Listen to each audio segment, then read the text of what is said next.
जी अस्सलाम वालेकुम स्टूडेंट्स। आज हम अब चैप्टर 15 के शॉर्ट क्वेश्चंस सॉल्व करना शुरू करेंगे। इस चैप्टर के जो शॉर्ट क्वेश्चंस हैं उनमें हमने टोटल 16 है, तो आई थिंक स्मार्ट सिलेबस के हिसाब से 10 या 11 हमने करने हैं। चलिए आज देखते हैं, अगर 5-6 आज कर लेते हैं, बाकी 4-5 हम कल कर लेंगे। सो क्वेश्चन नंबर 1, यहाँ से मैं हेडिंग दे देता हूँ। क्वेश्चन नंबर 1, क्वेश्चन क्या है जी? Does the induced EMF in circuit depend on the resistance of the circuit? Does the induced current depend upon the resistance of the circuit? Means question simple है कि जो induced EMF है क्या वो resistance of the circuit पे depend करती है कि नहीं। ठीक है, मैं क्वेश्चन नहीं लिख रहा, जस्ट मैं मेंशन कर देता हूँ कि क्वेश्चन नंबर 1। ठीक है, सो क्वेश्चन दोबारा स्टडी कर लेते हैं कि क्या इंड्यूस्ड ईएमएफ सर्किट के रेजिस्टेंस पे डिपेंड करती है, और सेकंड ये है कि क्या इंड्यूस्ड करंट सर्किट के रेजिस्टेंस पे डिपेंड करती है कि नहीं। मीन्स इस क्वेश्चन के दो पोर्शन है। सो फॉर पार्ट 1 हम हेडिंग दे लेते हैं जी। पहले हमने लिखना है जिसका आंसर, जैसे हम क्लास में लिखते थे, no induced current, sorry induced EMF का पहला पोर्शन है, induced EMF does not depend upon resistance of the circuit. Means जो इंड्यूस्ड ईएमएफ है वो सर्किट के रेजिस्टेंस पे डिपेंड नहीं करती। सर्किट मीन्स सर्किट की रेजिस्टेंस कम या ज़्यादा हो रही है, इंड्यूस्ड ईएमएफ को उससे कोई फ़र्क नहीं पड़ना। सो इसकी हमने आगे दे देनी है जी रीज़न क्या है इस चीज़ की। तो हेडिंग दे लें रीज़न, और जी रीज़न पता है आप लोगों को कि ये लिखनी बड़ी इम्पॉर्टेंट है। सो इसकी रीज़न क्या है? रीज़न फॉर दिस इज के अकॉर्डिंग टू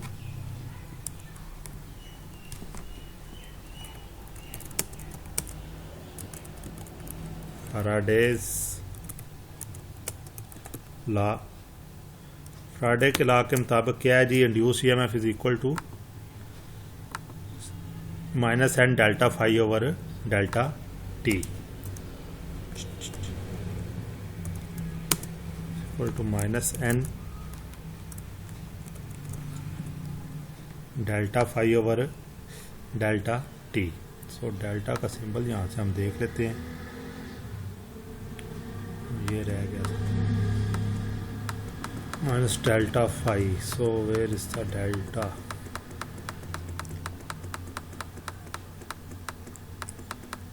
सारा कुछ ही नए सिरे से इकट्ठा करना पड़ रहा है।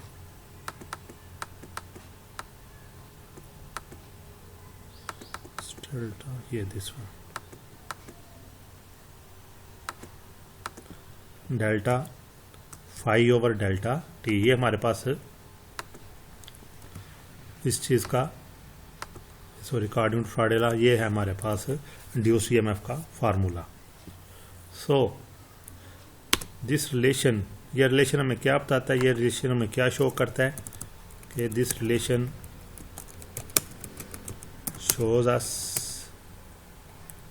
shows that induced EMF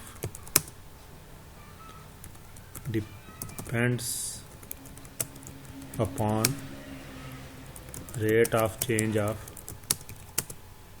flux and number of turns of coil, number of turns of coil and the number of turns, but does not depend upon resistance of coil।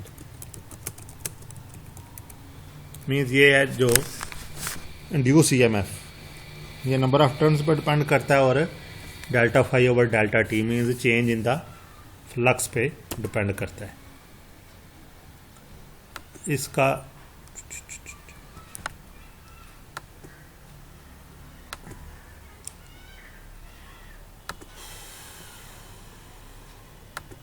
इसका रेजिस्टेंस से कोई तल्लक नहीं है। अब आ जाएं जी सेकंड नंबर पे। Second हमारा question है रिलेटेड टू इंड्यूस करंट, और हमें पता है कि इंड्यूस करंट डिपेंड करती है रेजिस्टेंस ऑफ द सर्किट पे। Yes, induce current depends upon resistance. ठीक हो गया जी। अब आगे इसकी भी हमने रीज़न देनी है। इसकी रीज़न क्या है हमारे पास? Because we know that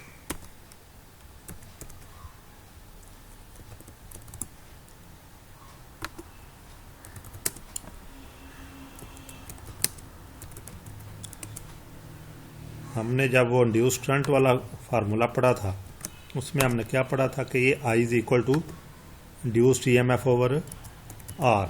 according to Ohm's law भी यही फार्मूला बनता है कि current depends upon the EMF divided by R resistance. So that's means I is equal to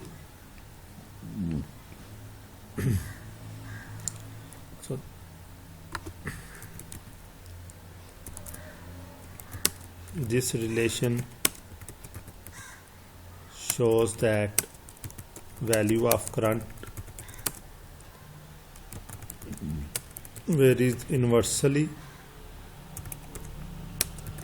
with resistance of coil।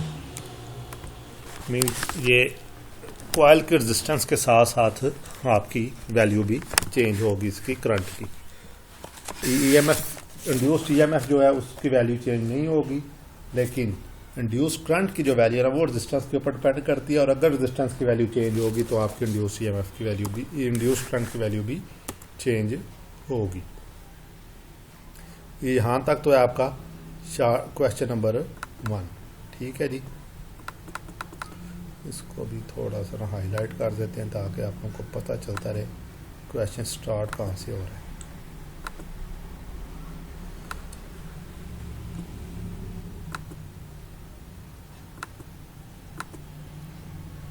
ये हो गया क्वेश्चन नंबर 1, और अब आगे आ जाएंगे क्वेश्चन नंबर 2 पे। मैं क्वेश्चन नहीं लिखूंगा, जस्ट इसका ये ऐसे लिख देता हूँ कि क्वेश्चन 2 यहाँ से स्टार्ट हो रहा है। सो अब क्वेश्चन 2 को स्टडी कर लेते हैं हम। What is question 2? A square loop of wire is moving through a uniform magnetic field. The normal to the loop is oriented parallel to the magnetic field. Is an EMF induced in the loop? Give a reason for your answer. अच्छा, question पहले समझ लेंगे question क्या है। Square loop है। Square loop means जो कि square की फॉर्म में है, एक यूनिफॉर्म मैग्नेटिक फील्ड के अंदर मूव कर रहा है, और जो इसका नॉर्मल एनल मीन्स इस लूप का जो एरिया बन रहा है ऊपर की तरफ वो मैग्नेटिक फील्ड के पैरेलल है। तो क्या इंड्यूस्ड EMF इंड्यूस होगी इसके अंदर के नहीं होगी? तो इसका आप लोगों ने आंसर लिखना है। पहले आंसर फिर उसकी reason. No EMF will not be induced in the square loop। ठीक हो गया जी। अब नीचे इसका आपने दे देनी है रीज़न के क्यों नहीं इंड्यूस हो गया, जो करंट है वो इसके अंदर किस वजह से इंड्यूस नहीं होगी। हेडिंग दे लें जी रीज़न की, और इसकी रीज़न क्या है? रीज़न इसकी ये है कि जो हमारे पास फ्राडेज लॉ है ना, उसके हिसाब से ये delta phi over delta T के ऊपर डिपेंड करता है। सो जो इंड्यूस्ड EMF है ना वो आपके पास 0 आ जाएगी। सो अकॉर्डिंग मैं थोड़ा इसको नीचे कर दूँ। According to Faraday's law, according to Faraday's law,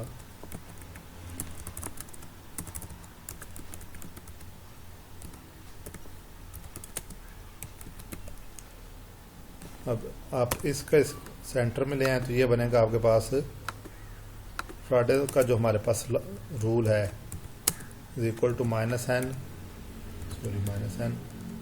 और आगे delta phi over delta T, delta phi over delta T. ठीक हो गया। और हमें पता है कि मैग्नेटिक फील्ड जो है वो होता through out the field constant होता है, या हमने ऊपर क्वेश्चन में विज्यूम किया कि जो आपका मैग्नेटिक फील्ड है वो यूनिफॉर्म है। So since the magnetic field magnetic flux through the coil is constant, so that means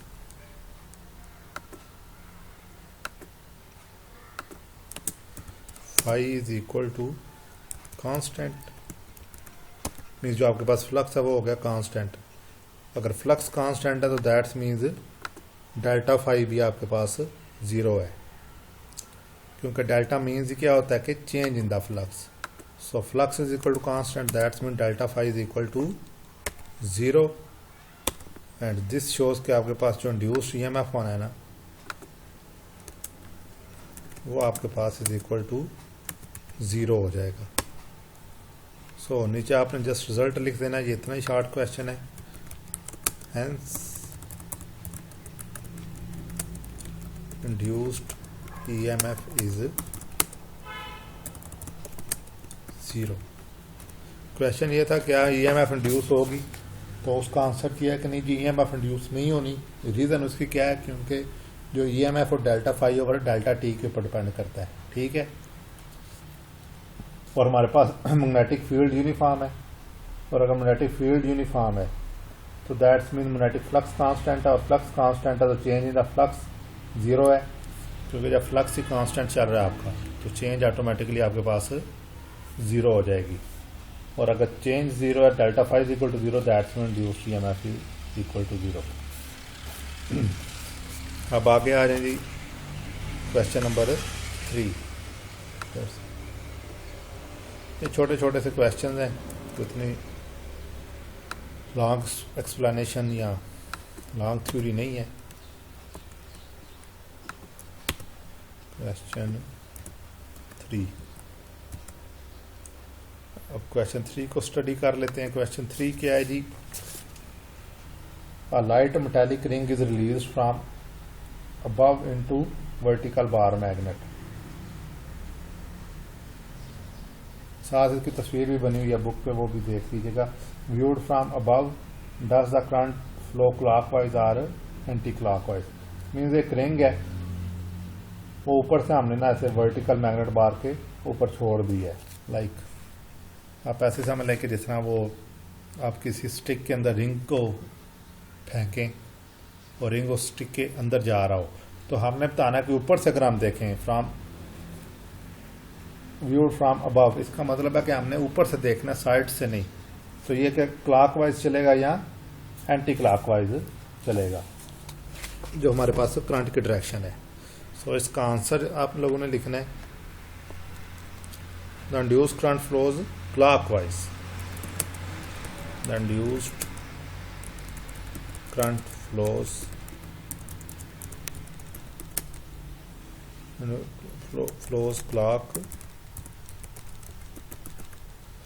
clockwise when viewed from above, मतलब जब ऊपर की तरफ से देखा जाएगा तो ये क्लॉकवाइज चलेगी। अब नीचे वही आप लोगों ने दोबारा लिखनी है, आंसर तो लिख दिया, तो आगे आपने रीज़न लिखनी है।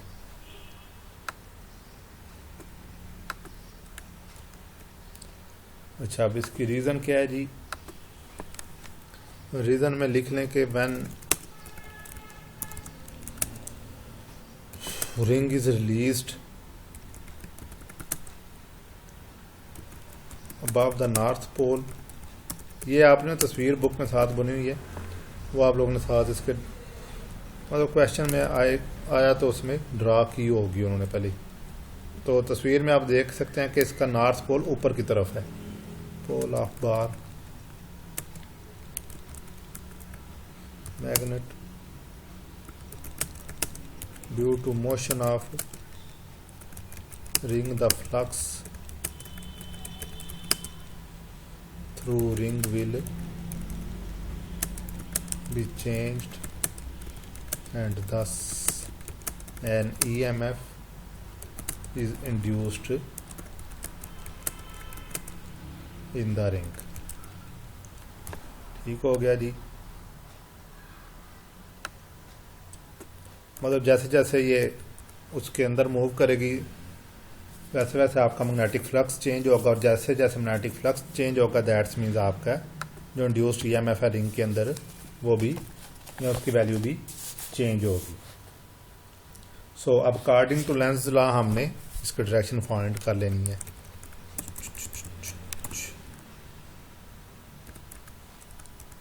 According to Lenz law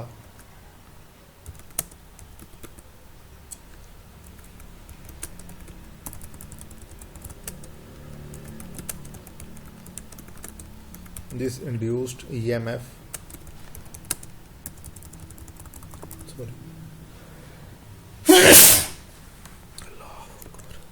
this induced EMF will be such as that it opposes the motion of the ring। means ये जो रिंग की मोशन है नीचे की तरफ, ये फ्लक्स उसको अपोज करेगा। वो क्यों अपोज करेगा वो हमने लेंज़ लॉ में पढ़ा हुआ है। दस north pole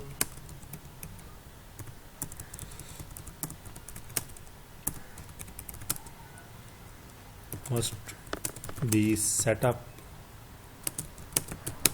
on the face of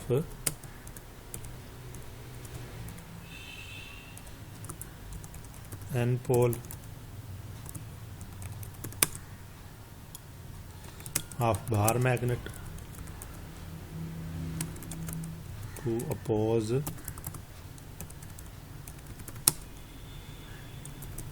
the motion of the ring। Now by right hand rule the direction of the induced current is clockwise।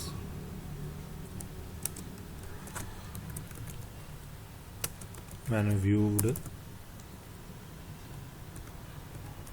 from the above। मतलब जब हम ऊपर से देखेंगे ना तो ये हमारी डायरेक्शन क्लॉकवाइज होगी। अकॉर्डिंग टू लेंज़ लॉ जो इंड्यूस EMF है वो रिंग की मोशन के अपोज करेगी, या वो फ्लक्स रिंग की मोशन के अपोज करेगा। सो जो नॉर्थ पोल है ना वो वाला पोल रिंग के फेस के ऊपर बन जाएगा। ये हमने लेंस लॉ में बड़ा डिटेल से पढ़ा था कि कॉइल के अगर अंदर हम नॉर्थ पोल को अंदर की तरफ लेके जा रहे हैं तो कॉइल का फेस भी नॉर्थ पोल बनेगा। दोनों नॉर्थ नॉर्थ बनेंगे तो ये अपोज करेंगे। और by using right hand rule जब हम ऊपर से देखेंगे ना तो करंट की डायरेक्शन हमें उसमें मिलेगी क्लॉकवाइज डायरेक्शन में। ठीक हो गया। अब टाइम देखने कितना हो गया, चले काफ़ी टाइम है। 3 शॉर्ट क्वेश्चन हो गए हैं। So next question is 15.4। ये फिलहाल मैं स्किप कर रहा हूँ, ये आपके उसमें तो है लेकिन क्योंकि इसमें वो डायग्राम्स यूज़ हुई हैं तो ये इतना इम्पॉर्टेंट उस हिसाब से इम्पॉर्टेंट नहीं, क्योंकि जिस क्वेश्चन में डायग्राम्स हों वो यूजुअली इतने इम्पॉर्टेंट होते नहीं हैं। 15.5 पे आए, that one is very important, जो आपके पास 15.5 है।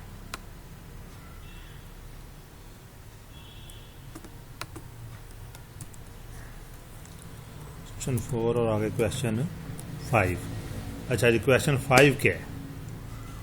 क्वेश्चन 5 है कि डज द इंड्यूस ईएम, और ये बड़ा इंपॉर्टेंट है।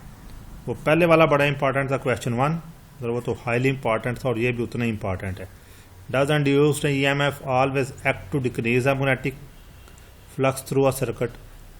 अच्छा, क्वेश्चन समझ ले क्या है जी, जो इंड्यूस ईएमएफ है क्या वो हमेशा मीन्स इन ऑल स्टेट्स जो आपके पास मैग्नेटिक फ्लक्स है उसको कम करने के लिए के तौर पे एक्ट करता है?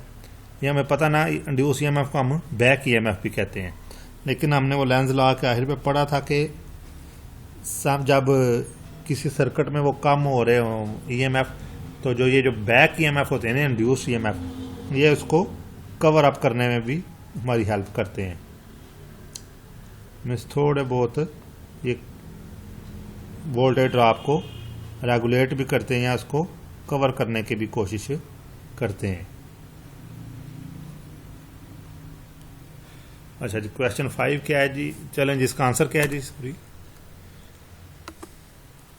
क्वेश्चन है कि क्या इंड्यूस ईएमएफ हमेशा मैग्नेटिक फ्लक्स को कम करने की कोशिश करते हैं? उसका आंसर है no. No induced EMF does not always decrease the magnetic flux through the circuit। Means ये हमेशा डिक्रीज नहीं करते। अब आगे आप लोगों ने वही के आंसर हो गया, तो अब आगे आप लोगों ने इसकी रीज़न लिखनी है। सो अब आ जाए आगे कि इसकी रीज़न क्या है।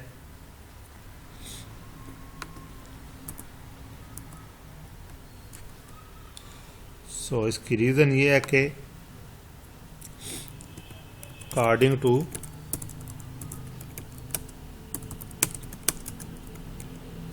Lenz law,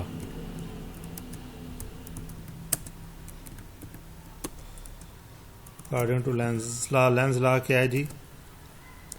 The induced EMF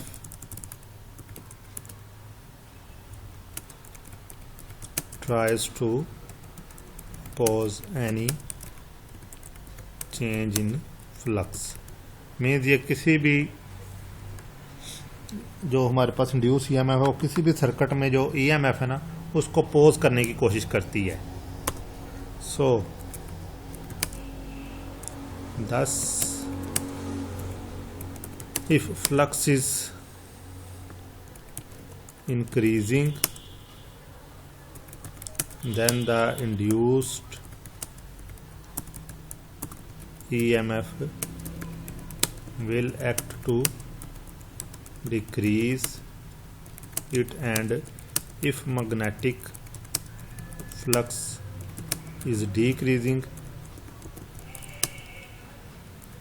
then induces EMF will act to increase। मतलब जैसे जैसे आपके EMF कम होगी ना, तो जो इंड्यूस EMF है वो उसको कवर अप करने की कोशिश करेगी। सो क्वेश्चन हमारा ये था कि क्या इंड्यूस EMF हमेशा ही इसको कम करने की कोशिश करती है? तो उसका आंसर है no, because when EMF decreases induced EMF or back EMF tries to overcome the deficiency। Means वो जो कमी आ रही होती है ना उसको पूरा करने की कोशिश करती है। So the induced EMF does not always decrease the magnetic flux through the circuit। so the induced EMF does not always decrease the magnetic flux through the circuit। Means ये सर्किट के अंदर का हमेशा इसको काम करने की कोशिश नहीं करती, काम करने को ट्राई तो करती है लेकिन नॉट ऑलवेज। जब EMF पूरे आ रहे हैं तब तो वो बैक EMF उसको अगेंस्ट करेगी, उसको अपोज करेगी, लेकिन जब EMF कम होंगे ना तो तब ये जो इंड्यूस ईएमएफ है ना, इसको कवर अप करने की कोशिश करेंगे, ये ट्राई करेंगे कि हम ये जो डेफिशिएंसी आ रही है इनको कवर अप कर दें। अच्छा, आगे स्मार्ट सिलेबस के अकॉर्डिंग आपका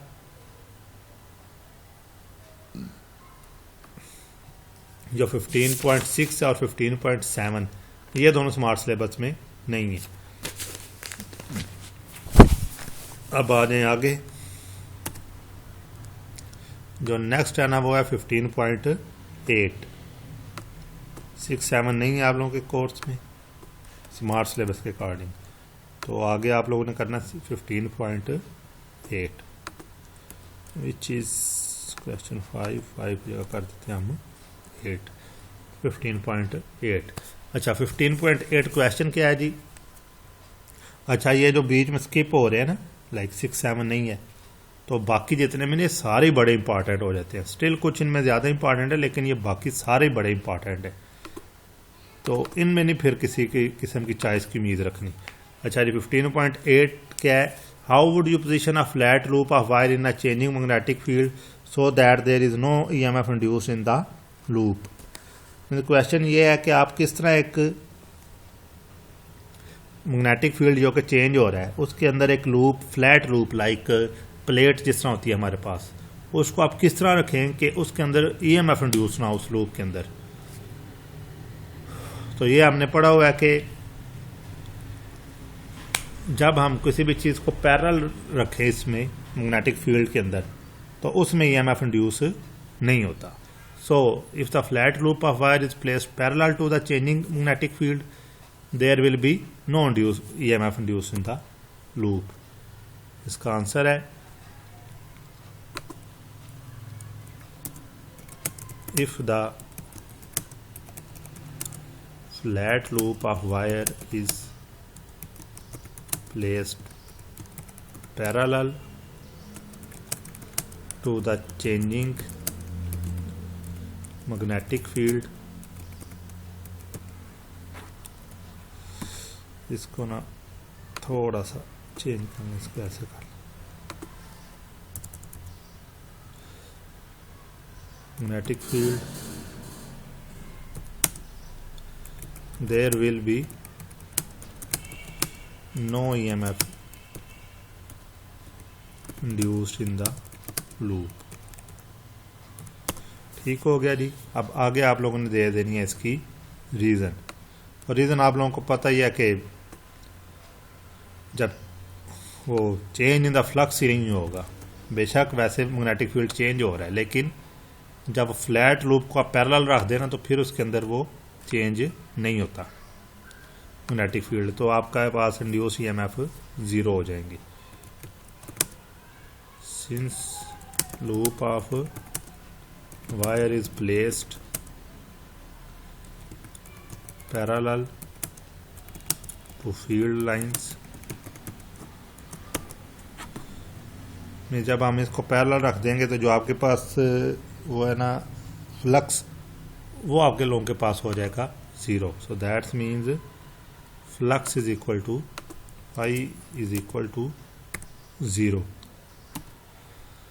सो this means so no flux will be changed. So that's means अब आप इसको उठा के फिर सेंटर में ले कि delta phi is equal to 0, and next according to Faraday's law, Faraday के लॉ के मुताबिक क्या है जी? Induce EMF is equal to -n phi over delta phi over delta t equal to -n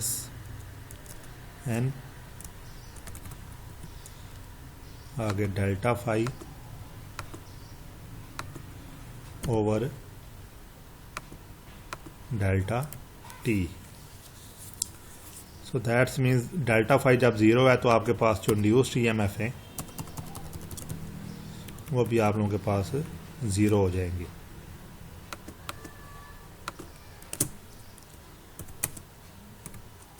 equal to 0, hence induced EMF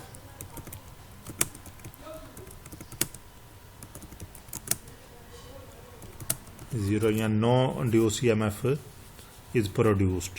ठीक हो गया जी। ये आज के लिए इतने शॉर्ट क्वेश्चंस काफ़ी हैं। दोबारा थोड़ा सा एक क्विक रिव्यू ले लेते हैं। सबसे पहले हमने किया जी 15.1। 15.1 का क्या था हमारे पास क्वेश्चन के क्या इंड्यूस EMF और इंड्यूस करंट और रेजिस्टेंस ऑफ द सर्किट पर डिपेंड करती है। तो उसका आंसर है no, it does not depend in case of induce EMF। नीचे फैराडेज लॉ उसका एक्सप्लेन करता है कि ये क्यों नहीं डिपेंड करती। ठीक हो गया। सेकंड इसका पोर्शन था कि इंड्यूस करंट भी डिपेंड करता है, तो उसका भी आंसर है कि no, it does not depend. ठीक हो गया। सॉरी, उसका आंसर है yes, it does depend because I is equal to induce EMF over R.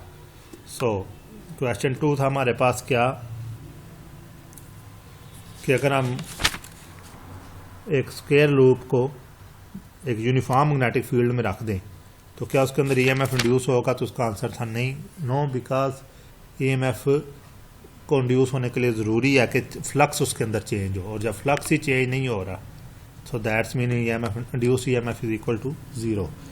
सो आगे क्वेश्चन नंबर 3 क्या है कि अगर मेटालिक रिंग है एक, उसको हम एक बार मैग्नेट के ऊपर से नीचे की तरफ लेके आ रहे हैं। इसकी तस्वीर साथ बनी हुई है बुक पे। तो क्या उसके अंदर जो मैग्नेटिक फ्लक्स की वजह से करंट क्रिएट इंड्यूस हो रही है उसकी डायरेक्शन क्या होगी, तो उसकी डायरेक्शन हमने बताना है कि वो क्लॉकवाइज हो। 15.4 हमने स्किप किया। आगे 15.5, यह बड़ा इंपॉर्टेंट शॉर्ट क्वेश्चन है। 15.5 क्वेश्चन क्या है कि always induce EMF magnetic flux को डिक्रीज करती है, तो उसका आंसर है नो, कि ये ऑलवेज इस तरह नहीं होता। जब EMF वैसे कम हो रहे होते हैं तो इंड्यूस EMF उनको कवर करने की कोशिश करता है। So in that case induce EMF flux को इंक्रीज करता है। और क्वेश्चन 8 कि एक चेंजिंग मैग्नेटिक फील्ड है, यूनिफॉर्म नहीं है, हमने उसमें एक लूप ऑफ वायर इस तरह रखना है कि उसके अंदर EMF ना इंड्यूस हो, तो वो किस तरह पॉसिबल है, तो उसका पॉसिबिलिटी एक ही है कि वो आप उसको पैरेलल में रख दें। पैरेलल रखेंगे तो फ्लक्स ही नहीं उसके अंदर प्रोड्यूस होगा, फ्लक्स नहीं प्रोड्यूस होगा तो दैट्स मीन्स उसके अंदर जो EMF इंड्यूस होना है वो 0 हो जाएगा। सो आज के लिए इतने शॉर्ट क्वेश्चन काफ़ी है, बाकी इंशाल्लाह हम नेक्स्ट लेक्चर में कवर करेंगे। इन शॉर्ट क्वेश्चन से रिलेटेड कोई भी क्वेश्चन हो आप मुझसे पूछ लीजिएगा और